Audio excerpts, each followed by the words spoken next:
Beberapa waktu yang lalu, Wapres Gibran mengunggah video monolog di platform YouTube tentang bonus demografi. Namun video tersebut ternyata banjir dislike dari netizen. Pengamat politik Rocky Gerung angkat bicara terkait dengan hal ini. Menurutnya, Gibran sama sekali tak paham dengan apa yang disampaikan dalam video tersebut. Ya. Akhirnya jadi olok-olok. Dan saya kira itu hal yang memang dari awal dikenali oleh netizen, bahwa kalau tidak mengerti konsep dasar, buat apa memaksakan bicara, atau apalagi bicara dengan teks, bicara dengan fasilitas teknologi, lalu terlihat bahwa konsep dasar dari bonus demografi pengetahuannya nol. Kan simpel untuk melihat seseorang, apalagi dalam kapasitas beliau sebagai wakil presiden, tidak paham konsep dasar itu. Sekali lagi kita mau coba membaca apa sebetulnya di belakang kepikiran Pak Wapres ini, sehingga ada ide untuk mengucapkan sesuatu yang pada akhirnya membuat kegemparan. Bukan kegemparan karena speech-nya atau ideas-nya bermutu, tapi justru karena hal yang elementer itu tidak dipahami itu. Tidak ada konsep bonus demografi kalau tidak dibandingkan dengan bonus yang sama di negara tetangga, tidak dibandingkan dengan permintaan pasar di masa depan. Kan itu intinya tuh. Jadi Indonesia bisa punya bonus demografi karena penduduk usia produktif, tetapi kalau SDM-nya itu yang sampai sekarang misalnya pemilih Republik Indonesia itu yang punya hak pilih itu 68% atau bahkan lebih dari itu hanya bersekolah sampai tahun ke-7, artinya tidak lulus SMP. Nah, sampai dengan 2045 diproyeksikan dengan model proyek yang paling canggih pun tidak mungkin menghasilkan SDM untuk menandingi SDM di Vietnam, SDM di Thailand, SDM di Singapura dalam kondisi yang sama di 2045. Jadi persaingannya itu di 2045 itu cara berpikirnya itu. Jadi bayangkan misalnya kalau industri 2045 itu menuntut keahlian di bidang matematik. Karena setiap produksi itu pada akhirnya tinggal melihat ini bagaimana derivat pertama, bagaimana diferensial kedua, bagaimana topografinya itu, dan kita tidak punya kapasitas itu. Artinya kita banyak penduduk tapi dengan otak yang kurang. Nah, itu mestinya yang harusnya diriset, bukan sekedar bonus demografi yang tak terhindarkan. Bonus demografi itu 100 tahun sekali. Iya, 100 tahun sekali, dengan otak yang kosong itu, karena tidak mampu untuk mengantisipasi problem di masa depan. Energi akan diatur melalui apa di masa depan? Untuk pendidikan diolah berdasarkan apa yang secara futuristik kita bayangkan. Jadi kekosongan pikiran itu terlihat dari kekosongan tatapan mata, kekosongan konsep yang tidak bisa dikembangkan. Jadi ini kita mesti duga bahwa ada yang salah di dalam kapasitas beliau memang tidak cukup di situ, tapi dipaksakan. Itu bahayanya itu, termasuk karena dipaksakan oleh bapaknya untuk tampil supaya jadi semacam magnet bagi generasi baru, tapi akhirnya itu berbalik jadi olah-olah netizen. Saya kira itu ya sayang sekali aja. Selanjutnya, Rocky Gerung menduga ada tim yang sengaja mengatur pola dan substansi video itu. Bung Rocky menilai itu hanya pencitraan yang berlebihan. Dan justru hal ini malah menjadi bahan olok-olok para netizen, karena Gibran tak cukup kapasitasnya untuk membahas hal itu. Ya, tentu ada tim yang mengatur pola, isi, substansi, dan mitigasi komunikasi. Bahkan bila wakil presiden salah, dia salah, bukan salah ditanggapi, tapi salah mengambil arah komunikasi. Kan itu prinsip pertama. Tapi kita mulai menduga juga, jangan-jangan di sekitar kantor wakil presiden itu memang orang-orang yang sedang ingin supaya ada wajah wakil presiden, yaitu Pak Gibran, di depan kamera tanpa membrief dengan baik. Itu yang sangat terlihat bahwa parah sebetulnya. Itu saya benar bahwa ini apa isinya pidato itu kan. Jadi kita mulai menduga bahwa memang ada upaya pencitraan berlebihan, karena kehadiran publik Pak Wapres ini itu dalam mungkin 2 semester ini sangat masif tuh, masuk ke banjir, gorong-gorong, bagi-bagi makan siang segala macam. Hal yang sebetulnya bukan itu tugasnya tuh. Tugasnya adalah memikirkan konsep itu, dan sekali berupaya memikirkan konsep salah semua kan itu. Konyolnya di situ kan. Tapi kita melihat bahwa memang ada upaya untuk mulai leverage up itu, level playing field ini. Tataran permainan politik itu hendak dinaikkan, karena tidak mungkin Wapres itu terus-menerus bicara tentang hal-hal yang remeh-temeh, maksudnya yang rada canggih. Maka datanglah konsep bonus demografi yang udah berkali-kali diucapkan juga oleh bapaknya, Presiden Jokowi Widodo, dan salah semua konsepnya kan.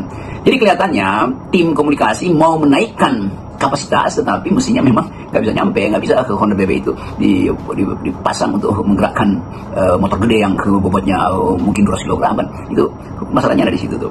Jadi kita menduga bahwa pola komunikasi hendak dinaikkan dari soal bagi-bagi goodie bag, lalu bagi-bagi skincare yang memang digemari oleh pemilih yang kemampuan menapis informasi itu masih kurang, tapi itu justru dieksploitasi. Itu juga berbahaya atau tidak sopan secara peradaban kalau mengeksploitasi kebutuhan konsumtif dari masyarakat bawah untuk mengambil pemilih di 2029 nanti atau persiapan ke 2029 kan nggak begitu kan. Nah sekarang mau ambil alih pemilih yang punya konsep, maka datang istilah bonus demografi yang pada akhirnya jadi olok-olok karena nggak ada bonus di situ, yang ada defisit intelektual sebetulnya akan terjadi. Jadi saya kira itu ya sebut aja ini semacam kekonyolan dari tim komunikasi beliau. Bung Rocky menambahkan, kingmaker dari ini semua adalah Jokowi. Ada kegelisahan dari dirinya jika Gibran tak masuk dalam bursa politik yang lebih besar, misalnya Pilpres mendatang.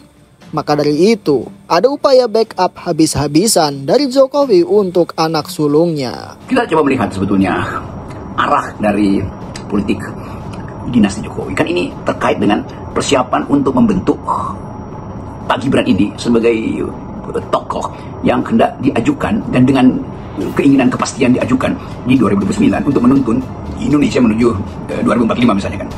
Tapi dari sekarang kita menduga bahwa ada kegelisahan pada Pak Jokowi.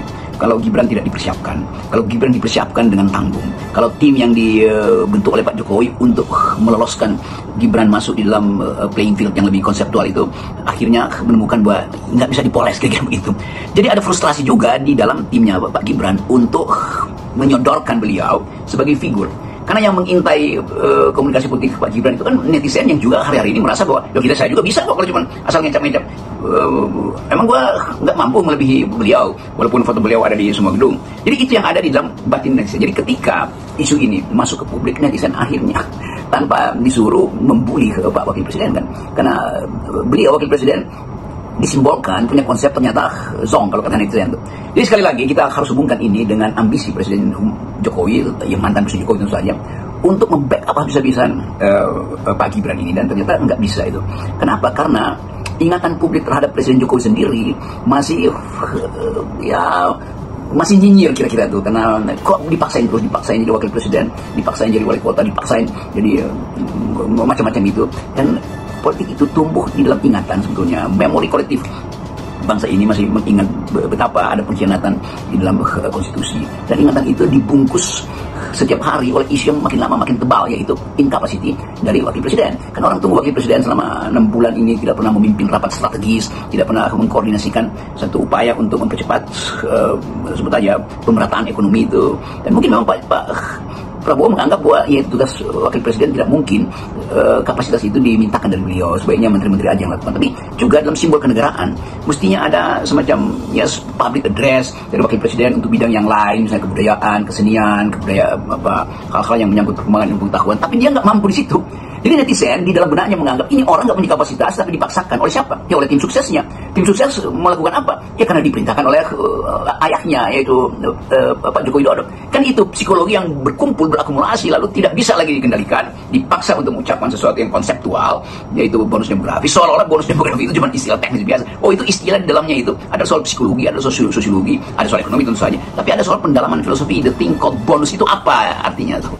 Penutup, Rocky Gerung menilai masalah bonus demografi adalah sesuatu yang sangat standar. Harusnya sekelas Wapres sudah selesai dengan hal itu.